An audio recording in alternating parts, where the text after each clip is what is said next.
L'impact de la profondeur de semis a toute son importance dans l'homogénéité de la levée. C'est bien ici, à travers cette molette, que vous allez régler la position de la roue de jauge et la profondeur de votre semis à 4 cm, plus ou moins 1, et non pas avec votre troisième point, comme on le voit de temps en temps.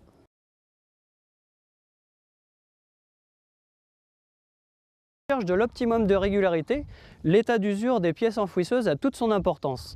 Un soc neuf vous permettra la formation d'un beau sillon de semis en V, et chaque graine qui sera lâchée à 40 cm de hauteur à 4-5 km/h va être fichée et rester exactement à l'endroit où elle va tomber. Ainsi, vous aurez la meilleure régularité sur le rang. Un semis fait avec des pièces usagées ne nous permettra pas ce genre de sillon et nous fera un sillon en U avec une irrégularité sur le rang. Un disque usé, et vous me posez souvent la question, quand est-ce que je dois le changer? Un disque usé va faire moins de 36 cm de diamètre. Un disque neuf faisant 38 cm, il aura déjà usé 2 cm. Et quand vous aurez changé votre disque, vous aurez déjà changé 3 fois la pointe de semis qui est là et qui va vous permettre de former ce sillon en V comme ma pointe de soc sur les semoirs à soc.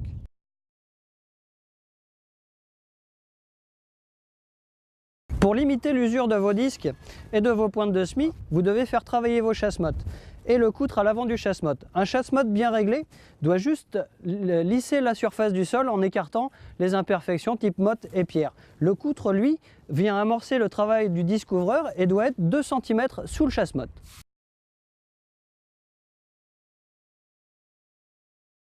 Sur un sol assez sec ou sur une préparation de lit de semence un peu moteuse, n'hésitez pas à rappuyer la ligne de semis en resserrant les roues plombeuses à l'arrière de façon à serrer la graine dans le lit de semence et à favoriser l'imbibition de la graine.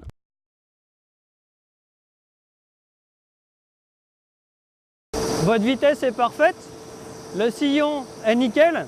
Il nous faut voir maintenant les éléments d'aspiration et de distribution de la graine. Si tout fonctionne bien, chacun des trous n'a qu'une et une seule graine.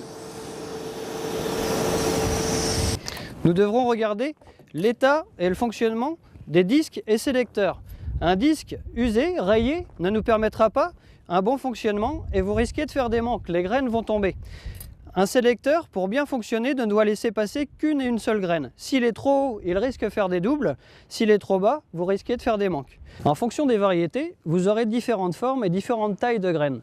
Plus ma graine est grosse, plus je devrais monter mon sélecteur pour éviter de faire des manques. Plus la graine est petite, plus je baisse mon sélecteur pour libérer l'aspiration et éviter de faire des doubles. Le sélecteur est réglé, le disque est opérationnel. Un dernier point d'usure récurrente, surtout sur les semoirs 6 rangs, l'état de vos tuyaux de soufflerie. Rang 1 et 6, pliage, dépliage, ils s'usent plus facilement, comme sur ce semoir, pensez à les changer s'ils sont ouverts. Et bien sûr, vous vérifiez l'état de la soufflerie jusqu'à la sortie de turbine, depuis que les déflecteurs sont installés.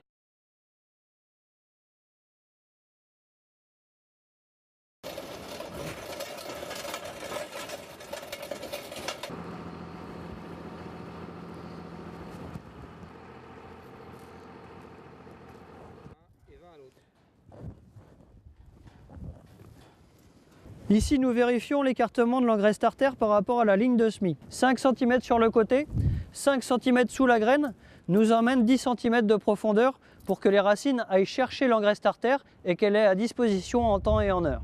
L'engrais starter est l'un des éléments importants de la réussite de levée du maïs. Pour cela, vous devez contrôler vos débits. L'une des pièces maîtresses du débit, c'est ce petit cache noir. S'il est usé de chaque côté, vous comprendrez qu'il y a plus d'engrais qui va passer et vous n'aurez pas le débit du réglage attribué. Même chose, si vous serrez un peu trop fort, et c'est souvent le cas, le cache va se casser ici, se lever de chaque côté et laisser du débit supérieur. Vous n'aurez pas la quantité souhaitée non plus.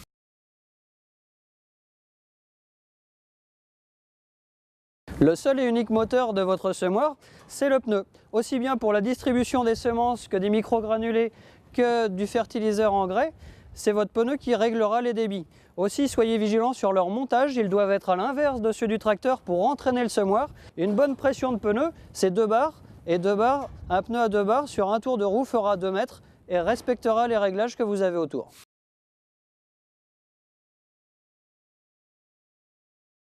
Comme pour vos semoirs à céréales, vous allez pouvoir faire un contrôle de vos débits en poste fixe. En tournant 25 fois vos roues, vous allez simuler 50 mètres d'avancement dans le champ et nous allons pouvoir contrôler les débits. 25 tours de roue. Vous faites fonctionner vos microgranulateurs. vous faites fonctionner vos fertiliseurs et si vous le souhaitez, vous faites fonctionner votre semence. Donc là, ça coule partout.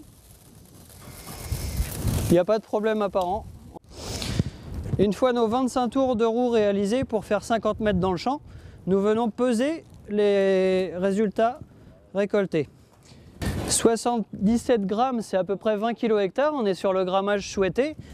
Élément 2, nous sommes cette fois à 34 grammes et nous ne délivrons plus que 10 kg/ha. Au champ, c'est bien 15 kg/ha qui seront amenés, mais nous ne sommes pas rendus compte qu'un rang aura 20 kg, l'autre en aura 10. Le microgranulateur aura besoin d'un réglage et surtout d'un nettoyage pour obtenir une distribution parfaite.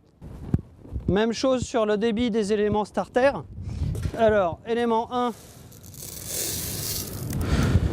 j'ai 375 grammes, ce qui correspond à peu près à 100 kg/ha.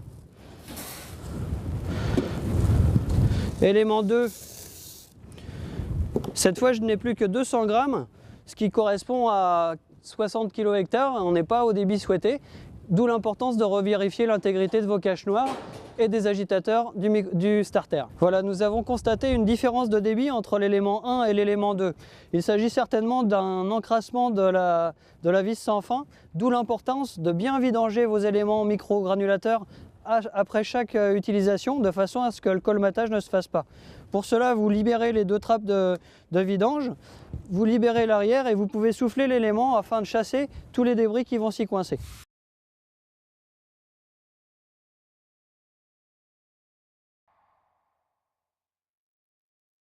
Nous avons passé en revue une grande partie des pièces d'usure et des réglages importants du semoir. N'oubliez pas, la première composante de rendement en maïs, c'est la densité de semis. Réagissez densité récolte, il y a toujours une perte à la levée.